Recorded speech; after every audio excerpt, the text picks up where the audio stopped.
আর এসব কি?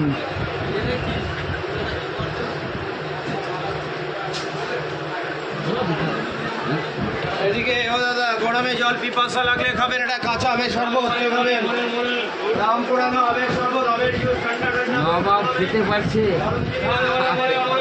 এই সাধারণ বান্দাবান্দিরা খেতে পারবে না। গরমে গরম কাটায় আমের শরবত, আমের জুস, ঠান্ডা ঠান্ডা বলুন, জল পিপাসা লাগলে খাবেন। ও দাদা, গরমে গলা দিয়ে আমের কাঁচা আমের শরবত খাবেন নাকি? আমের শরবত